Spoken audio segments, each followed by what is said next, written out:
Sarah Martinez walked into the upscale restaurant wearing a simple black dress and comfortable flats, her long dark hair pulled back in a neat ponytail. At 32, she carried herself with quiet confidence, though nothing about her appearance suggested the extraordinary military career she had built over the past 14 years. The reservation was for 7:30, and she was meeting her college roommate Emma for what was supposed to be a peaceful dinner catch-up after months of being deployed overseas. The restaurant buzzed with the usual Friday night crowd. Business executives loosened their ties over expensive wine, couples celebrated anniversaries, and groups of friends laughed over shared appetizers. Sarah chose a corner table where she could sit with her back to the wall, a habit that had become second nature during her years in special operations. She ordered a sparkling water and checked her phone, noting that Emma was running 15 minutes late due to traffic. At the bar, 3 men in their 30s had been drinking for over an hour. Marcus, a real estate developer with slicked-back hair and an expensive watch, was telling his friends about his latest conquest. "I'm telling you guys, women these days think they're so tough," he said loudly enough for nearby tables to hear. "But they all want a real man to take charge eventually." His friends, David and Tyler, both worked in finance and shared Marcus's attitude about their perceived superiority over women. They had noticed Sarah sitting alone and began making crude comments about her appearance, speculating about why she was dining solo. "Probably got stood up," Tyler snickered. "Look at her, just sitting there like she's waiting for someone to rescue her." Marcus downed his whiskey and stood up, adjusting his tie with false bravado. "Watch this, boys. I'm going to go show this little lady what she's missing." His friends egged him on, their laughter growing louder and more obnoxious as other diners began to notice the disturbance. Sarah was reviewing a message from Emma about traffic delays when she became aware of someone approaching her table. She looked up to see Marcus standing beside her chair with what he clearly thought was a charming smile. "Well, hello there, beautiful. Looks like you could use some company," he said, his words slightly slurred from alcohol. "Thank you. But I'm actually waiting for someone," Sarah replied politely, her voice calm and even. She had dealt with countless difficult situations during her military career, and this barely registered as a minor inconvenience. However, years of training had already put her on alert. She noticed his slightly aggressive posture, the way he positioned himself to make it difficult for her to leave, and the fact that his friends were watching and recording with their phones. Marcus laughed dismissively. "Come on, sweetheart. Don't be shy. I can see you're here all alone, probably hoping some real man would come along and sweep you off your feet." He pulled out the chair across from her and sat down uninvited, his presence immediately making the space feel hostile and uncomfortable. "I appreciate the offer, but I really am meeting someone. Please return to your table," Sarah said, her tone remaining polite but firm. She had learned long ago that de-escalation was always the preferred first option, though she was prepared for other alternatives if necessary. The situation was drawing attention from other diners, some of whom looked concerned while others seemed to view it as entertainment. Marcus's friends had moved closer, forming a small semicircle around the table. "Oh, she's got attitude," David called out. "I like that in a woman. Shows she's got some fight in her." Marcus leaned forward across the table, his confidence growing with his audience. "Listen, honey, I don't know what kind of games you like to play, but I'm a successful businessman.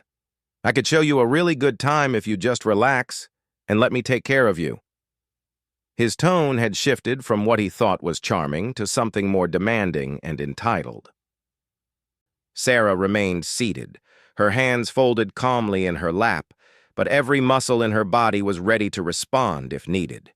She had faced enemy combatants in hostile territory, conducted high-stakes rescue missions, and led teams of elite soldiers through dangerous operations. 3 drunk men in an expensive restaurant hardly constituted a threat, but their behavior was escalating in a pattern she recognized all too well. "I've asked you politely to return to your table. This is the last time I'll ask nicely, Sarah said, her voice taking on a subtle edge that most people would have recognized as a warning.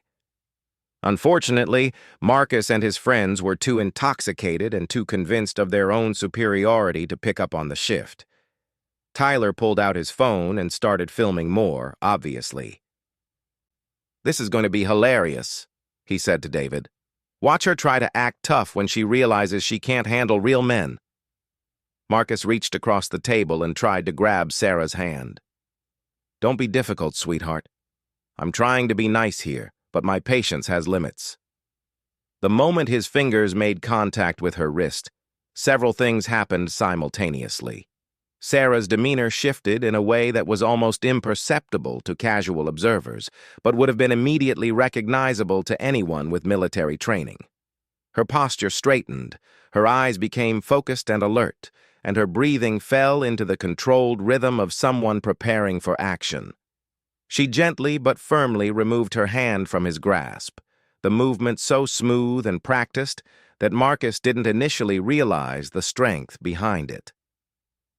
"Remove your hand and step away from this table immediately," Sarah said, her voice now carrying the unmistakable tone of command authority that had once directed special operations teams in combat zones across 3 different continents.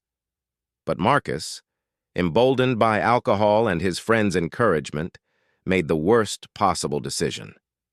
Instead of backing down, he stood up and moved around to her side of the table, reaching for her shoulder.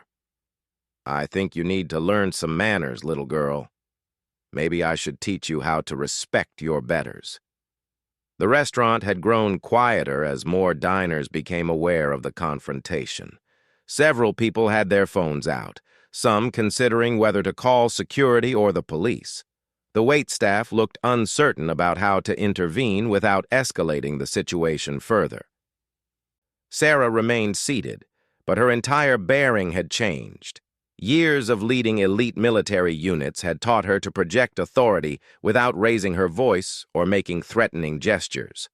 When she spoke again, her words carried the kind of quiet authority that could stop a room full of armed soldiers in their tracks. "You have 3 seconds to step away from this table and return to your seats," she said, her tone so calm and controlled that it was more unnerving than any shout would have been. "This is your only warning." Marcus laughed, though there was now an edge of uncertainty in his voice. "Oh, look at the little soldier girl trying to give orders. What are you going to do? Call for backup?" He reached for her again, this time more aggressively. What happened next would be talked about in that restaurant for years to come. The moment Marcus's hand moved toward Sarah's shoulder for the second time, muscle memory from thousands of hours of combat training took over. In one fluid motion, she stood up, stepped sideways to create distance, and used a basic defensive technique to redirect his momentum. Marcus found himself stumbling backward, off balance and confused about how a woman half his size had so easily neutralized his attempt to grab her. The entire restaurant seemed to hold its breath. Sarah stood perfectly still, her hands at her sides, looking completely calm, while Marcus struggled to regain his composure. Her movement had been so quick and controlled that many diners weren't even sure what they had witnessed. "What the hell was that?" Marcus demanded, his face flushing red with embarrassment and anger. His friends looked equally shocked. They had expected to see a frightened woman, not someone who moved with the precision of a trained fighter. "That was a warning," Sarah replied evenly. "I served 14 years in the United States Navy. I've been deployed to Afghanistan, Iraq, and Syria. I've led special operations teams through hostile territory and completed missions that are still classified. What I just did was the gentlest possible way to ask you to leave me alone." The revelation hit the 3 men like a physical blow. Tyler's phone, which had been recording everything, suddenly felt heavy in his hands. David took an involuntary step backward. Marcus stood there with his mouth open, trying to process what he had just heard. "You're lying," Marcus said, though his voice lacked its previous confidence. "Women can't be in special forces. You're just trying to scare us." Sarah pulled out her wallet and placed her military identification on the table where everyone could see it. Commander Sarah Martinez, United States Navy SEALs. I earned my Trident in 2018 after completing Bud-S training with the 1st Integrated Class. I've served 3 combat deployments and currently hold a top-secret security clearance. The silence in the restaurant was deafening. Other diners had gathered closer, their phones capturing every moment of what was rapidly becoming a viral-worthy confrontation. The waitstaff stood frozen, unsure whether to intervene or simply let events unfold. Marcus's bravado crumbled visibly. The woman he had been trying to intimidate wasn't just any woman. She was a member of one of the most elite military units in the world. His friends looked like they wanted to disappear entirely. Tyler had stopped recording, suddenly realizing that their planned humiliation had backfired spectacularly. "I don't believe you," Marcus said weakly, though his body language suggested otherwise. "Prove it." Sarah smiled for the first time since the confrontation began, and there was something in that smile that made all 3 men take another step back. "I really don't think you want me to prove anything to you. What I've shown you so far is the absolute minimum of what I'm trained to do. I spent years learning how to neutralize threats much more dangerous than 3 drunk businessmen who think they're intimidating." She picked up her military ID and returned it to her wallet. "I came here tonight to have a quiet dinner with a friend. I wasn't looking for trouble, and I certainly wasn't looking to demonstrate my training. But you made the choice to escalate this situation." David, who had been silent throughout most of the confrontation, finally found his voice. "Look, we didn't know. We were just having some fun. No harm done, right?" "No harm done?" Sarah repeated, her voice carrying a note of disbelief. "You approached a woman dining alone, ignored her requests to leave her alone, made unwanted physical contact, and continued to harass her when she asked you to stop. In what world is that just having fun?" Tyler had put his phone away completely, finally realizing how badly this could go for them if the video surfaced online. "We're sorry, okay? We'll just go back to our table and leave you alone." "Oh, you're sorry now," Sarah said, her tone remaining calm but her words cutting like a blade. "You're sorry because you found out I can defend myself.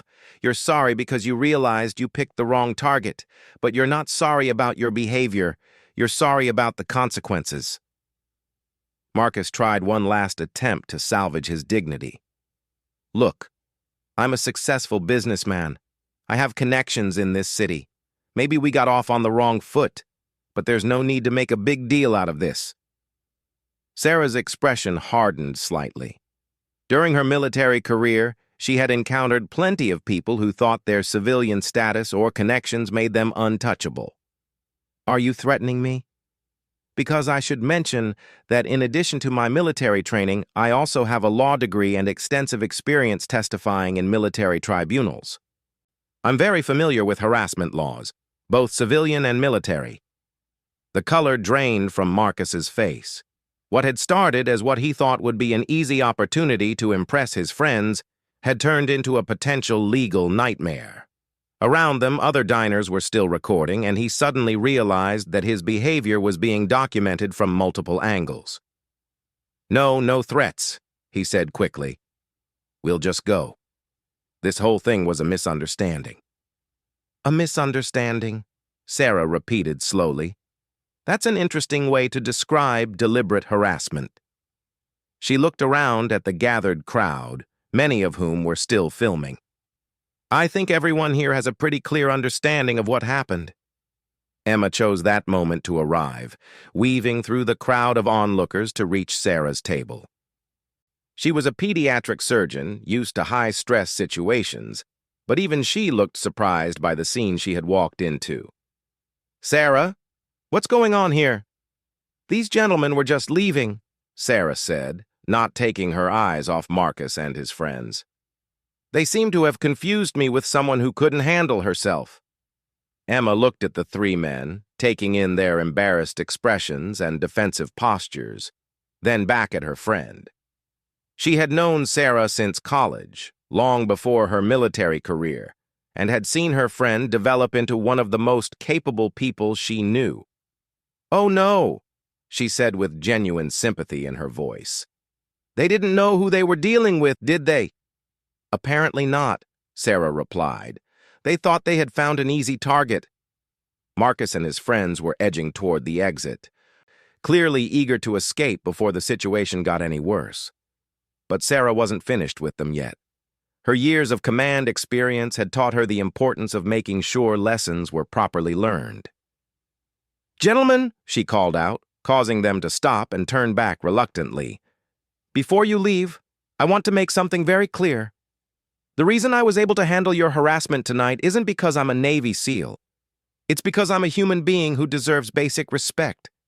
Every woman in this restaurant deserves the same respect you failed to show me." The truth of her words hung in the air like a challenge. Around them, other women in the restaurant nodded in agreement, and several men looked uncomfortable as they realized they might have witnessed or even participated in similar behavior in the past. "The next woman you decide to harass might not have military training," Sarah continued. "She might not be able to defend herself the way I can. That doesn't make her a more appropriate target. It makes your behavior even more despicable." Tyler mumbled something that might have been an apology and headed for the door. David followed quickly behind him. Marcus lingered for a moment, looking like he wanted to say something, but apparently thought better of it and left without another word. As the three men disappeared into the night, the restaurant slowly returned to normal. Other diners went back to their meals, though conversations at many tables now centered around what they had just witnessed. Several people approached Sarah to express their admiration for how she had handled the situation, but for Sarah, the evening was far from over. As Sarah and Emma finally settled into their dinner, the restaurant manager approached their table with obvious nervousness. He was a middle-aged man named Robert who had been running upscale establishments for 20 years, but he had never dealt with anything quite like what had just occurred. "Ma'am, I am so incredibly sorry about what happened here tonight," he said, wringing his hands.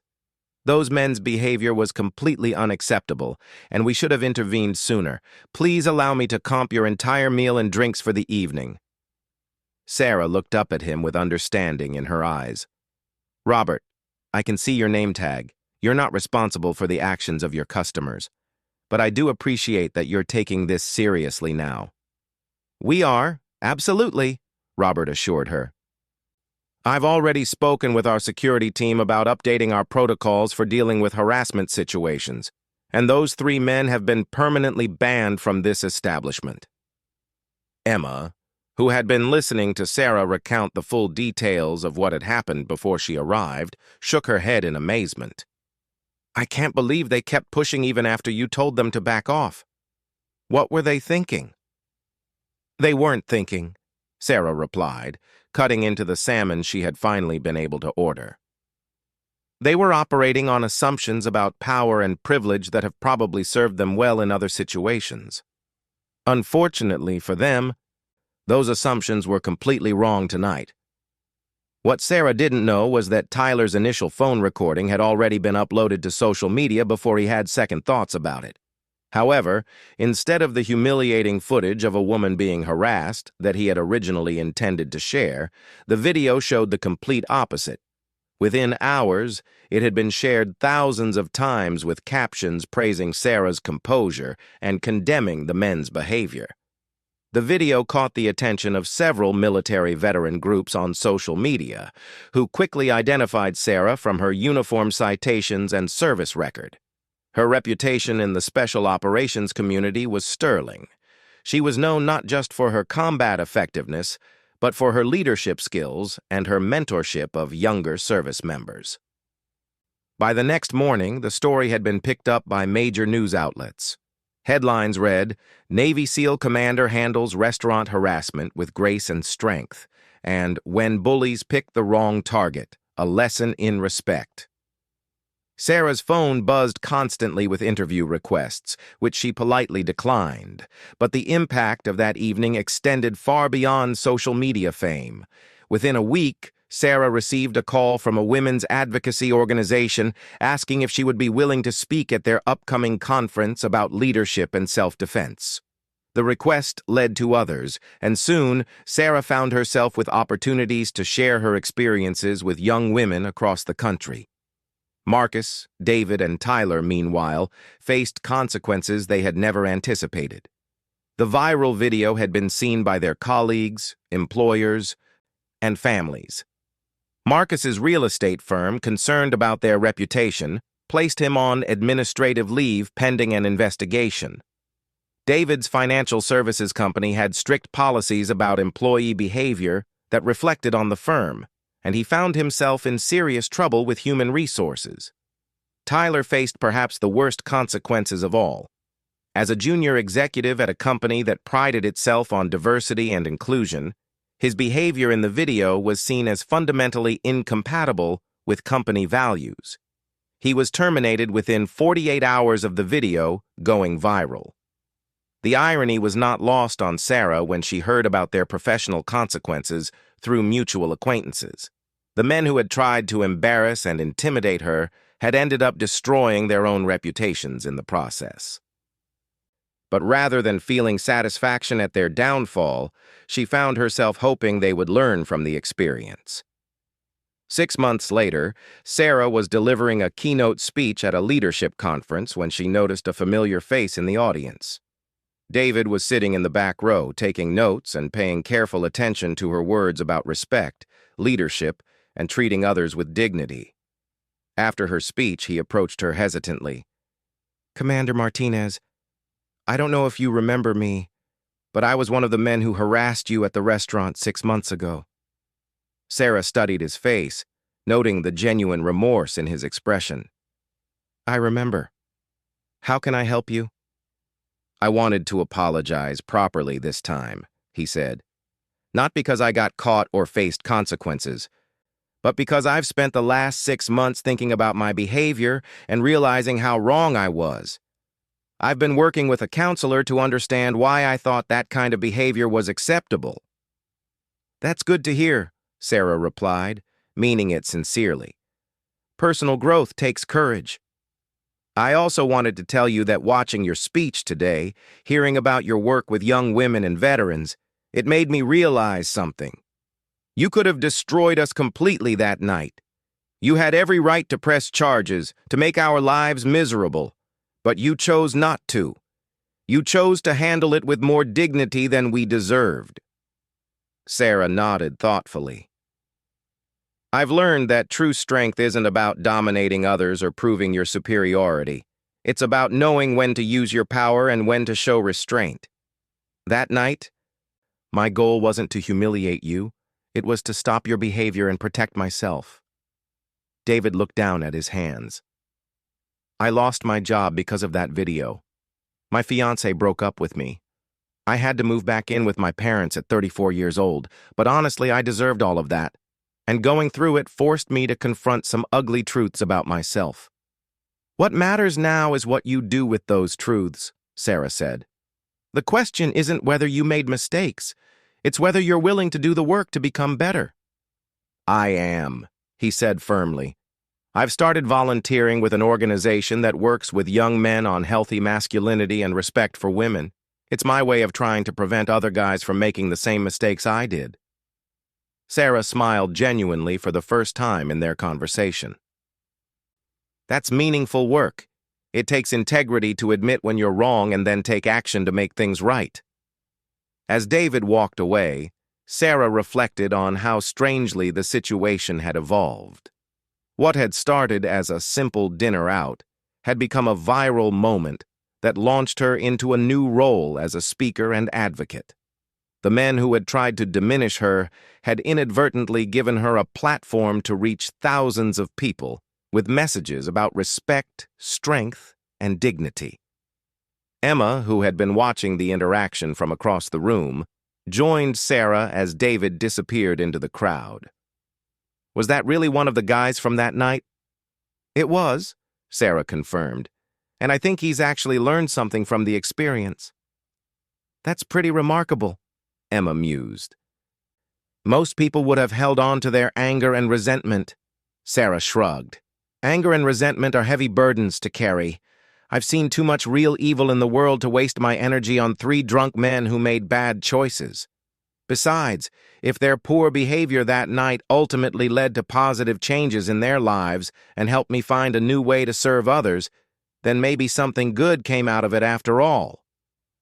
As they left the conference center, Sarah's phone buzzed with a new message. It was from a young woman who had attended her speech and wanted to thank her for inspiring her to stand up to harassment at her own workplace. Sarah smiled as she read it, realizing that sometimes the most important battles are won not through force, but through the quiet demonstration of strength, dignity, and the courage to demand better from the world around us. The 3 men had indeed set out to embarrass her that night, never knowing they were facing someone who had faced down far more dangerous enemies than their wounded pride and misplaced aggression. But in the end, the real victory wasn't in proving her superiority. It was in using the experience to lift others up and create positive change in the world.